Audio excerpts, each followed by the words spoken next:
You know those government scientists here in the US who've been mysteriously disappearing or passing away under strange circumstances? Well, it's happening in China too, and the similarities are eerie. So all these scientists in the US and China who have mysteriously passed away or disappeared either are nuclear scientists, or they work with the government space program, or they're some type of UFO researcher. Some do a few of those things. Here in the United States, the mainstream media says it's 10 scientists here, but it's more like 15 if you go back a year or so. In China, this scientist, Li Mingyong, if that's how you pronounce his name, mysteriously passed away last November, which is during the same time frame as the scientists in the United States. So this isn't just a problem or something happening here. The departed top scientists in China are giving them concern. They're all from accidents or sudden illnesses. And just like here in the US, they all basically work in the same area. While this article I found only mentions the US and China, it does say that the disappearances of scientists around the globe are causing concern. So I wonder if it's more than just the United States and China. Whatever it is, I don't know how anyone can believe this is a coincidence anymore. Okay, I just happened to find those stories about the Chinese scientists today, and I thought I'd share it with you. Till next time, Shabadoo Booshkies, Shabadoo. How did we get here? I recently directed the Secretary of War to begin releasing government files relating to UFOs. So I'm pleased to report today that this process is well underway, and we found many very interesting documents, I must say. And the first releases will begin very, very soon. Let's start back on Valentine's Day when President Obama said, "Are aliens real?" They're real, but I haven't seen them. And 5 days later, on February 19th, President Trump responded by stating that Obama, I can tell you he gave classified information. He's not supposed to be doing that. He made a big mistake. Then he teased that he may declassify that information to get Obama out of trouble. Later that same night, Trump posted on Truth Social that he is in fact directing Pete Hegseth, the Secretary of War, to identify and release government files related to aliens and UFOs. To which Hegseth quickly responded by posting an alien and salute emoji. 3 days later, the Secretary was questioned about if he's prepared to disclose extraterrestrial life to the world, to which he replied, Of course. I mean, we've got our people working on it right now. However, he possibly misspoke about this effort by associating it with an executive order instead of a presidential directive. Then, 4 days later, on February 27th, General Neil McCaslin, who served as the commander of the Air Force Research Laboratory at Wright-Patt, vanished into thin air. His disappearance is easy to dismiss as unrelated to the UFO topic and purely coincidental. But it became harder to deny a possible connection when Representative Burchett identified McCaslin as a UFO gatekeeper during an interview a few weeks later on March 30th.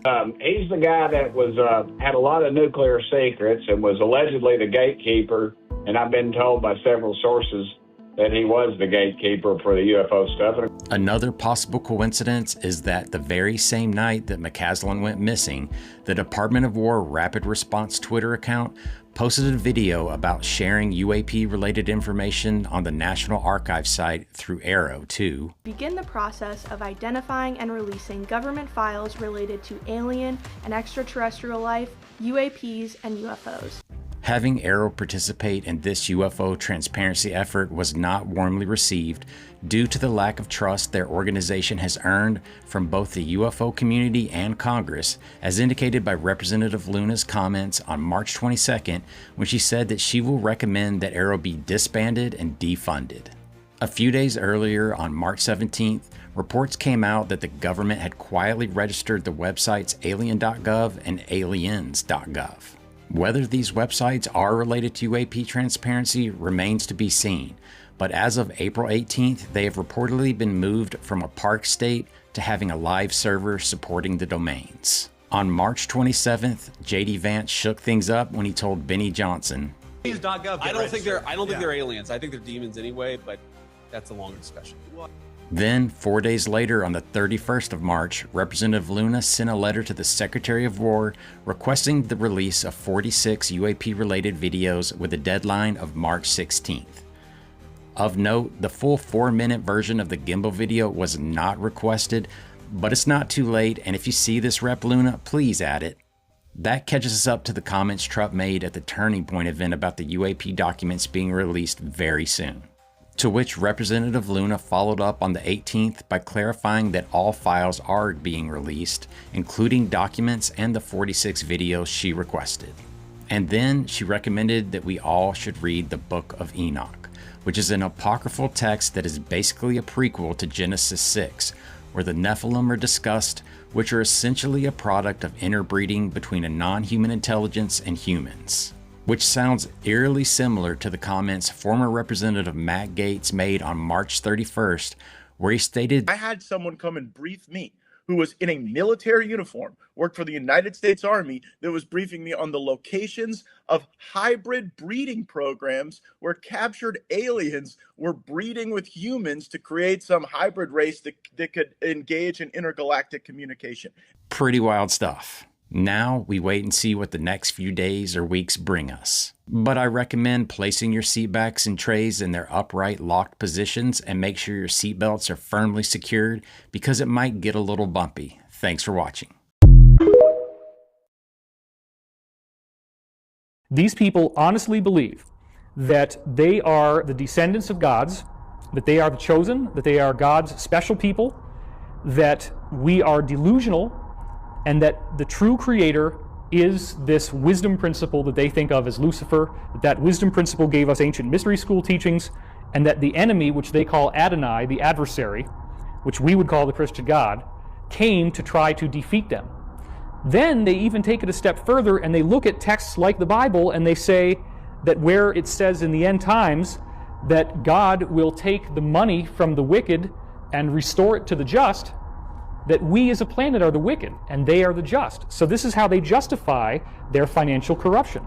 They don't believe that we deserve the money. In fact, they believe that if they did not dominate us and if they did not control us and play all these games, that we left to our own devices would destroy our planet. So in some twisted rationale, they believe they are saving the earth. They believe humans are bad for the environment. We cause pollution, so they have to reduce population. Then they seed that into movies like The Matrix, where Agent Smith says that that humans are like a virus on the planet. This is one of a variety of ways in which they will usually embed their teachings into the villain. Honest to God.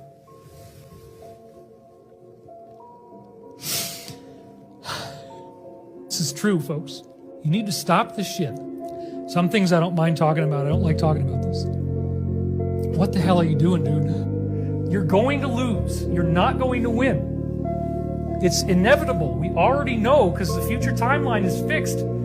This particular timeline that we're on leads to your defeat.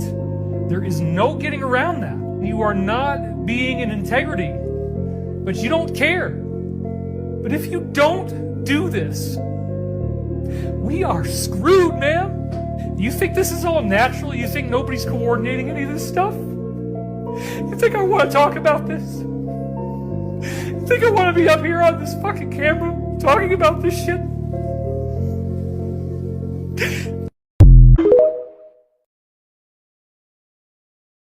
Breaking news, David Wilcock, part of what is known as the disclosure movement, is dead at 53 days before the release of Hollywood's Disclosure Day by Steven Spielberg.